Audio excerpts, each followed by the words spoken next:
మిత్రులరా, ఆంధ్ర రాష్ట్రంలో ప్రజానీకానికి అందరికీ కూడా నమస్కారాలు తెలియజేస్తూ, విషయం ఏమిటంటే ఇటీవల పాస్టర్ ప్రవీణ్ గారు మరణం. ఈ మరణానికి ప్రభుత్వం చాలా అలర్ట్గా ముందుగా చాలా తక్కువ రోజుల్లో దీని మీద లోతుగా విచారణ చేసి ఆయన ఇంటి దగ్గర బయలుదేరిన దగ్గర నుంచి, ఆయన ఇంటి ముందు నుంచి ఆయన వచ్చి ఎక్కడైతే చచ్చిపోయారో అక్కడ వరకు కూడా పరిశోధన చేసి ఎంతో చాకచక్యంతో ఆధారాలు సేకరించి ప్రభుత్వం జరిగిన దాన్ని 2 రోజుల క్రితం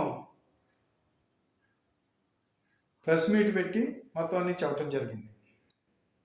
ఇది వచ్చేది ఇది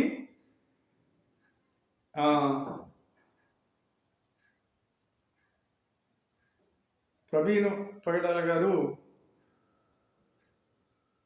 యాక్సిడెంటల్ డెత్ అని చెప్పేసి నిరూపించడం జరిగింది.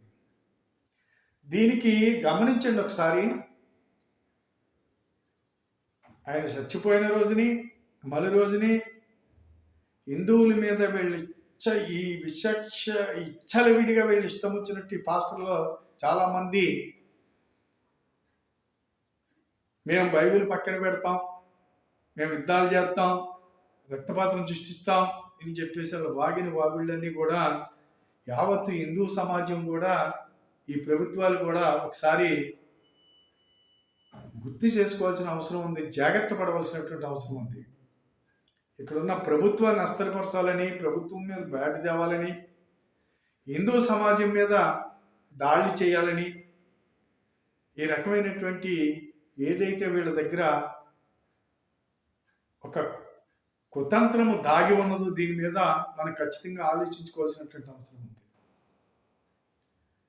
సరే, ప్రవీణు ఆయన మందు తాగలే, అప్పుడు ఆయన్ని ప్రభుత్వం చంపేసిందని ఒక ఎదవ అమెరికా నుంచి ఆడిష్టం వచ్చినట్టు బోడాగాడు బోగ్గాడు ఒకడు వాగుతున్నాడు. ఈ ఆర్టీవీ వాళ్ళు ఎందుకు ఆయన తీసుకొస్తున్నారు మీడియా ముందరికి? నేను ఆర్టీవీని తప్పు పడుతున్నాను ఖచ్చితంగా. ఆడెవడు అసలు? ఇక్కడ నాయకుల్ని తిట్టడం ఆడెవడు అసలు? ఆడు ఏదన్నా ఉంటే ఇక్కడికి రావాలి అని తీసుకొచ్చి ఆర్టీవీ చాలా తప్పు చేస్తుందని చెప్పేసి సందర్భంగా ఆర్టీవీ వాళ్ళు కూడా ఈ సమాజంలో ఒక అనుమానాలు సృష్టించాలని చూస్తున్నారనేది ఇక్కడ అర్థమవుతుంది. పోతే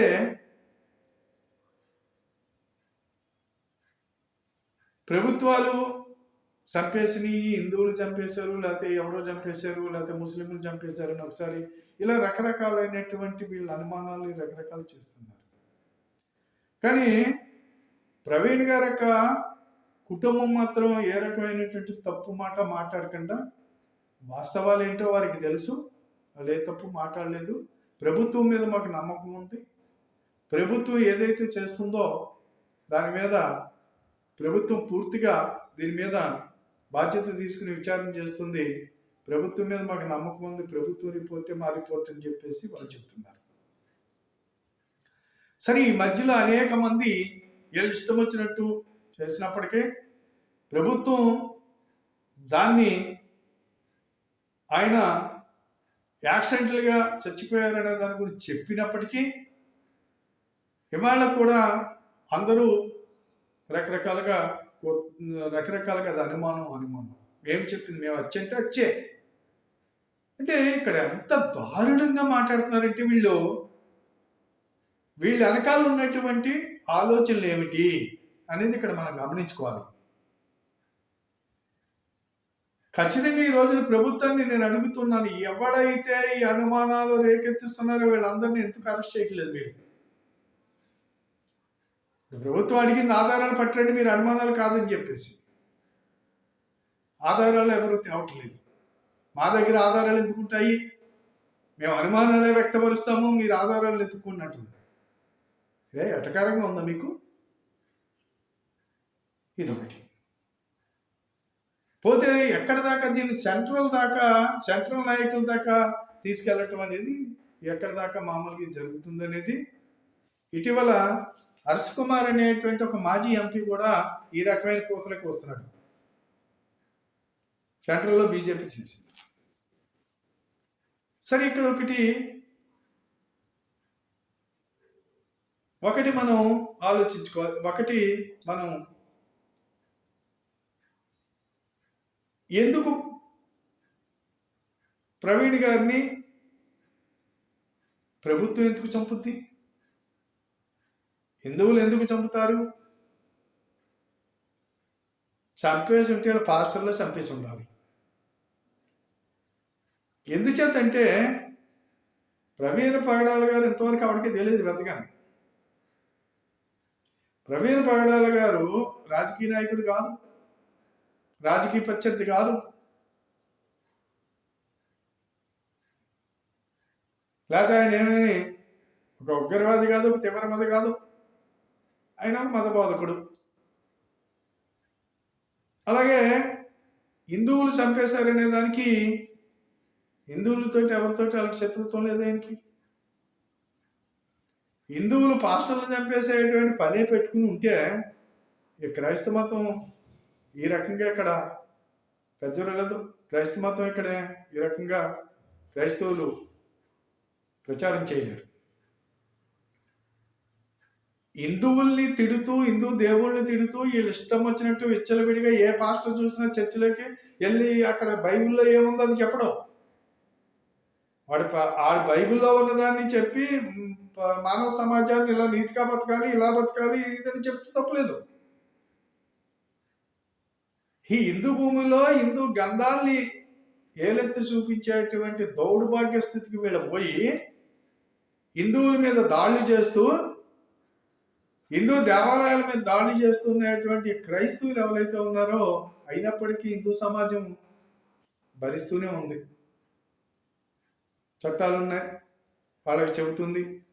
ఈ చట్టాలు కూడా హిందువులను అలచిగానే తీసుకుంటారు. ఆడు పెచ్చోడు అంటున్నారు, లేకపోతే ఆడు ఇంకొకటి అంటున్నారు. ఎలాంటి పరిస్థితులు తీసుకొచ్చినప్పటికైనా సరే హిందూ సమాజం ఎక్కడ కూడా సహనాన్ని కోల్పోయి ఎవరి మీద దాడి చేయలేదు.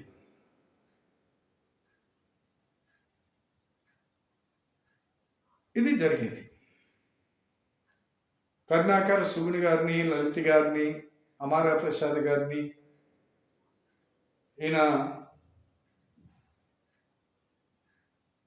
మనోహర్ దాస్ గారిని టార్గెట్ చేయటం, టార్గెట్ చేసి ఏం చేస్తారు? మీరెవరు టార్గెట్ చేయండి, అప్పుడు ఏం జరగాలో అదే జరుగుతుంది. ఇలాంటి పరిస్థితులు తీసుకురావటం, ఇటు రాజకీయ ఈ ప్రభుత్వం మీద బురద చల్లటం, కేంద్ర ప్రభుత్వం దాకా వెళ్ళిపోయారు.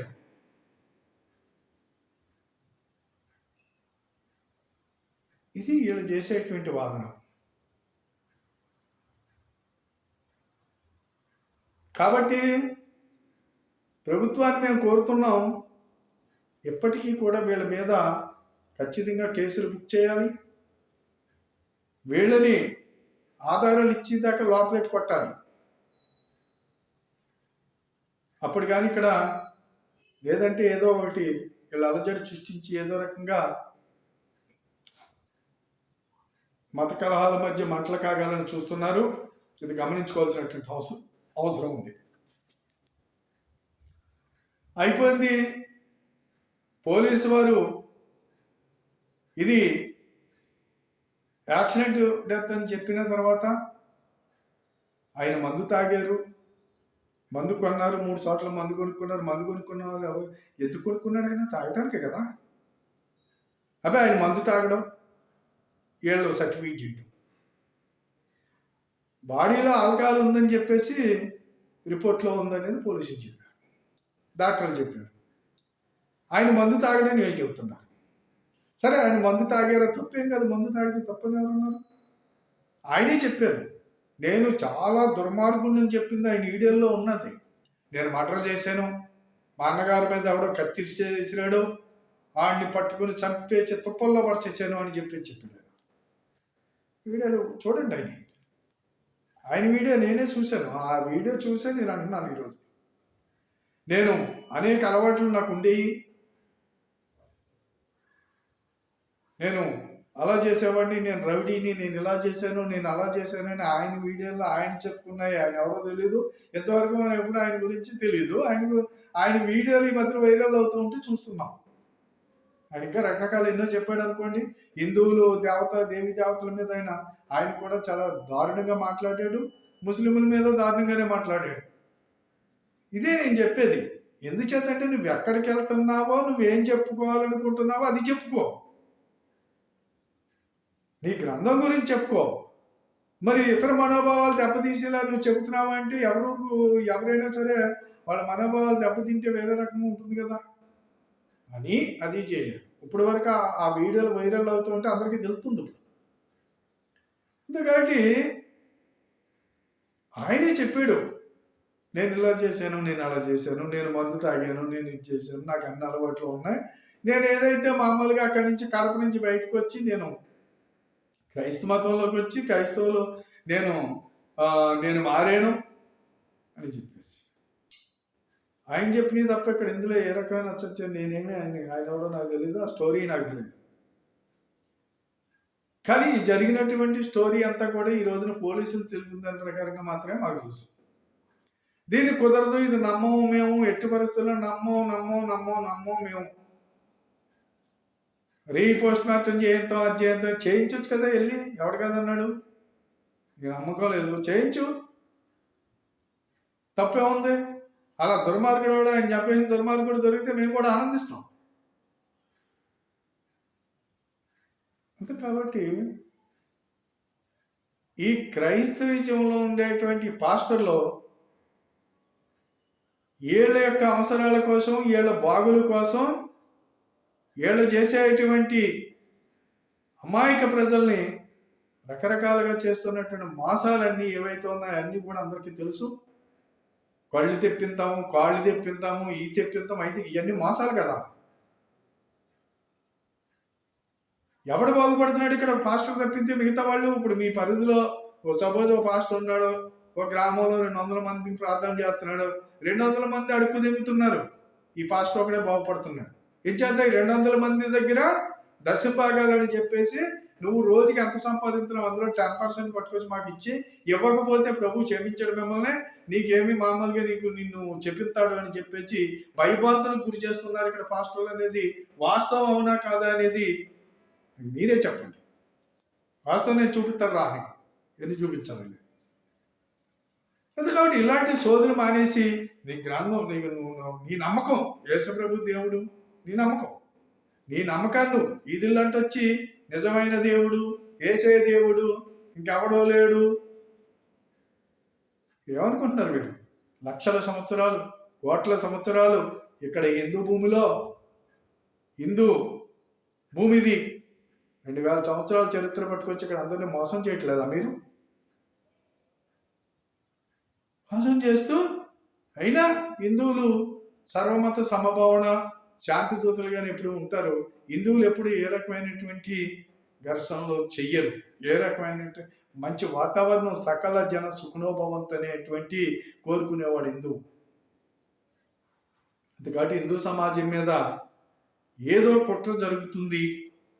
ఈ కుట్రలో ఎటు నుంచి వచ్చినప్పటికైనా సరే హిందూ సమాజం చాలా మెలకుగా ఉండవలసిన అవసరం ఉందని చెప్పేసి సందర్భంగా తోటి హిందూ సమాజానికి నేను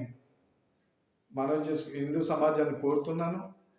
ప్రభుత్వాలు ఇలాంటి అశాంతిని సృష్టించాలని చూసేటువంటి ఇటువంటి వాళ్ళందరినీ కూడా ఖచ్చితంగా లాండ్ ఆర్డర్ పవర్ఫుల్గా ఉండాలి. లేకపోతే ఇవే జరుగుతాయి, ఏదైనా దారి తీయచ్చు. అంతే. కాబట్టి వీటిల్ని మొక్కలుగా ఉన్నప్పుడు మాత్రమే తుంచవలసిన అవసరం ఉంది. కాబట్టి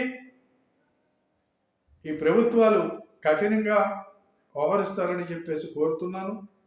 దయచేసి కూటమి ప్రభుత్వాన్ని అపాస్పాలు చేయాలని చూసేటువంటి ఏవైతే రాజకీయ పార్టీలు, మతతత్వవాదులు, ఈ మతోన్మాదులు వీళ్ళందరి నుంచి ఈ రాష్ట్రాన్ని కాపాడవలసిన అవసరం ఈ ప్రభుత్వం మీద ఉంది. కాబట్టి అందరూ కూడా ఆ రకంగా ఈ ప్రభుత్వం ఆలోచన చేస్తుందని యావత్తు నేను చెప్పేది ఏంటంటే, క్రైస్తవ సోదరులు కానివ్వండి, ముస్లిం సోదరులు కానివ్వండి, మీరెవ్వరూ కూడా రెచ్చగొడితే అదే నిజం అనుకుని మాత్రం ప్రయాణం చేయొద్దు దయచేసి. అలాంటి ప్రయాణం చేస్తే కనుక తప్పనిసరిగా ఇబ్బందులు పాలవుతాం. వీళ్ళందరూ కూడా ఎక్కడో దాక్కుని అమాయక ప్రజలు రోడ్లు ఎక్కిస్తారు, గమనించుకోమని చెప్పేసి. హిందూ సమాజం అనేది ఒక ఒక చచ్చి గోవు లాంటిది. ఆ గోవుని హత్య చేయాలని చూసేటువంటి ఈ యొక్క మతోన్మాదులు ఎవరైతే ఉన్నారో వాళ్ళందరి నుంచి కూడా జాగ్రత్త వహించవలసినటువంటి అవసరం ఉందని కోరుతూ సెలవు తీసుకుంటున్నాను. ఈ వీడియో 10 మందికి షేర్ చేయండి, సబ్స్క్రైబ్ చేయమని కోరుతూ సెలవు తీసుకుంటున్నాను. జై భారత్, జై హింద్.